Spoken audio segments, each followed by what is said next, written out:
Saksakallan gunarnavasya Vande Guru Sri Charanarabindam.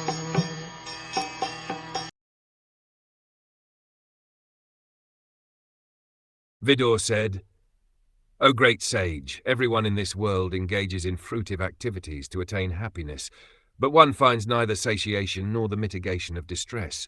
On the contrary, one is only aggravated by such activities. Please, therefore, give us directions on how one should live for real happiness. Vidura asked Maitreya some common questions, which was not originally his intention. Uddhava asked Vidura to approach Maitreya Muni and inquire into all the truths concerning the Lord, his name, fame, quality, form, pastimes, entourage, etc. And thus, when Vidura approached Maitreya, he should have asked only about the Lord.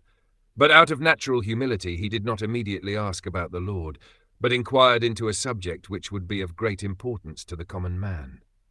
A common man cannot understand the Lord. He must first know the real position of his life under the influence of the illusory energy.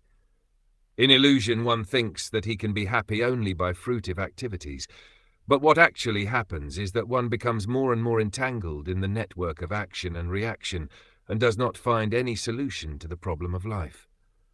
There is a nice song in this connection. Because of a great desire to have all happiness in life, I built this house. But unfortunately, the whole scheme has turned to ashes because the house was unexpectedly set on fire. The law of nature is like that.